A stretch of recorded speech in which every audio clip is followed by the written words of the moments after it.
கட்சிலாம் சிலவெல்லாம் ஆரம்பிச்சிருக்கலாம். நம்ம வீட்டில் கூட 2 பேர் ஒருத்தன் ரசிகராக இருப்பான். சோறு போடாத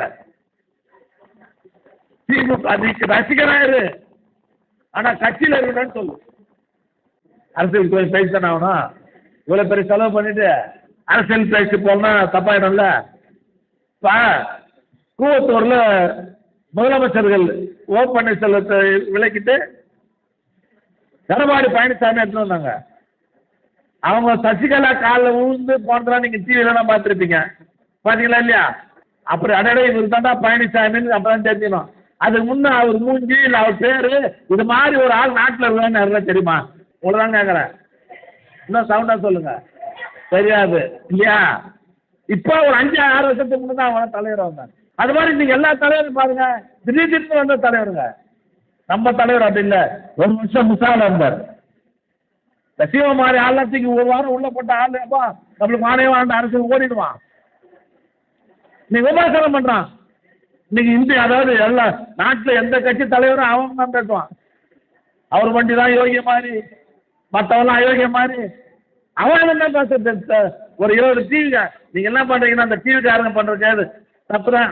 அவன் வந்தானோ பெரிய மனுஷன் மாதிரி மொத்த டிவியை முன்னிறுத்தி அவனை நீ பெரிய ஆள் ஆகிக்கணுங்க. அதனால இவெல்லாம் தேர்தல் நேரத்தில் வருவான், ரொம்ப வேகமா பேசுவான், அதுக்கப்புறம் ஆள் இல்லாத போயிடுவான். ஒன்னே மட்டும் சொல்றேன் கேட்டுங்க. ஆட்சி இருந்தாலும் இல்லை என்று சொன்னாலும் மக்களோடு மக்களாக இருந்து மக்கள் பணி செய்கிற ஒரே இயக்கத்தோடு இருந்த வேண்டும். இயக்கம் திமுக மட்டும்தான். ஞாபகம் வச்சுங்க. நாங்க தான் கூட இருப்போம். ஒரு கம்பீரமாக வழிநடத்தக்கூடிய ஆற்றல் பெற்ற தலைவர் தான் நம்முடைய முதல்வர். அவர் ஆட்சி அதாவது கட்சி பொறுப்பேற்றதுல இருந்து நாடாளுமன்ற தேர்தல் 2 முறை நடந்தது. முதல் முறை தலைவருக்கு உடம்பு சரியில்லை, சுற்றுப்பயணம் செய்தாரு. 39 இடங்கள்ல நம்ம ஜெயிச்சோம். 40ல் பாண்டிச்சேரியோடு சேர்த்து. இப்ப 21 நாடாளுமன்ற தேர்தல் வந்தது. நியாயம் போட்ட மாதிரி 40 சீட்டை இந்தியாவில் வேற எந்த மாநிலத்திலுமே ஜெயிக்கல.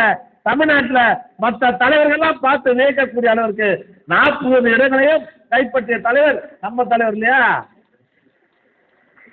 சட்டமன்ற தேர்தல் நடந்தது. எல்லா பெருமையான இடங்களை பிடித்து ஆட்சி முடிச்சிருக்கிறோம். உள்ளாட்சி மன்ற தேர்தல் 2 கட்டமா நடந்துறாங்க. 90% இடத்தை பிடித்து கீழே இருக்கிற ஊராட்சி மன்றத்திலிருந்து மேல இருக்கிற மாநகராட்சி வரை தம்பி நம்ம மேயர் மாதிரி ராஜா சொன்னார்ல 50% இல்லை, கிட்டத்தட்ட 60% பெண்கள் இருந்தாங்க. உள்ளாட்சி மன்ற தேர்தல் நடத்தி 90% இடங்களை கைப்பற்றி வெற்றி வாகையை சூடி தந்தவர் நம்முடைய தலைவர். அது மட்டும் இல்ல, 6 இடைத்தேர்தல் நடந்தது. மொத்த இடைத்தேர்தலில் திமுக தான் ஜெயித்தது. ஆக இவர் பொறுப்பேற்று இதுவரை கட்சி தலைவராக பொறுப்பேற்று அனைத்து தேர்தலிலும் திமுகவை வெற்றி பெற செய்த தலைவர் தான் நம்முடைய மாண்புமிகு தமிழ்நாடு முதலமைச்சர் என்று நீங்க மறந்துவிட. தமிழ்நாடு முழுவதும் பாதி இடங்களில் கலைஞர் கொடியேற்றிருந்தாருன்னா மீதி பாதி இடங்களில் கொடியேற்றியவர் நம்முடைய தலைவர் அவர்கள். ஞாபகம் வச்சுங்க. சாதாரண ஆள் இல்ல. கலைஞரே சொல்லிருக்க உழைப்பு உழைப்பு உழைப்பு. அவர் தான் ஸ்டாலின் தலைவரே சொன்னார்.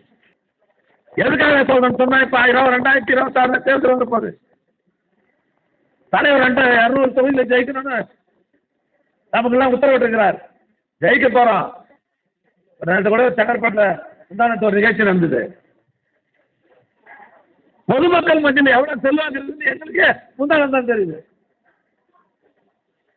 மொத்த பேர் வந்துட்டாங்க ஊர்ல எல்லாம். தலைவர் போகவே முடியல. திருக்கழிக்குண்டத்தில் பார்த்தீங்கன்னா ஒரு 7,50,000 பேர், செங்கல்பட்டில் பார்த்தீங்கன்னா ஒரு 2 லட்சம் பேர். அங்கே ஒரு 4 கிலோமீட்டர் நடக்கிறாரு, இங்கே ஒரு 4 கிலோமீட்டர் நடக்கிறாரு. அது இல்லாம நலத்திட்ட உதவியில் ஒரு 70,000-80,000 பேர் வந்துக்கிறாங்க. ஆக மக்கள் மத்தியில் நம்முடைய ஒப்பற்ற தலைவருக்கு மிகப்பெரிய செல்வாக்கு இருக்குது. அது காரணம் அவர் செய்கிற திட்டங்கள் தான். அதனால 2026 மீண்டும் திமுக ஆட்சி வரணும், நான் அமைச்சராக வரணும், ராஜா எம்எல்ஏ வரணும்னா கிடையாது. இந்த ஆட்சி வந்தால் தான் ஏழை மக்கள் வாழ முடியும். கீழ்மட்டத்தில் இருக்கிற ஏழை எளிய தாழ்த்தப்பட்ட பிற்படுத்தப்பட்ட மக்களுடைய வாழ்க்கை தரம் உயரணும்னு சொன்னால் திமுக ஆட்சி வரணும். அதுதான் நாங்கள் பேசிட்டு இருக்கோம். அதில் வருகை தந்திருக்கிற அன்பு சகோதரிகளே, தாய்மார்களே, உங்களை எல்லாம் அன்போடு கற்றுக்கொள்வது, ஆட்சி பொறுப்பு இருந்தாலும்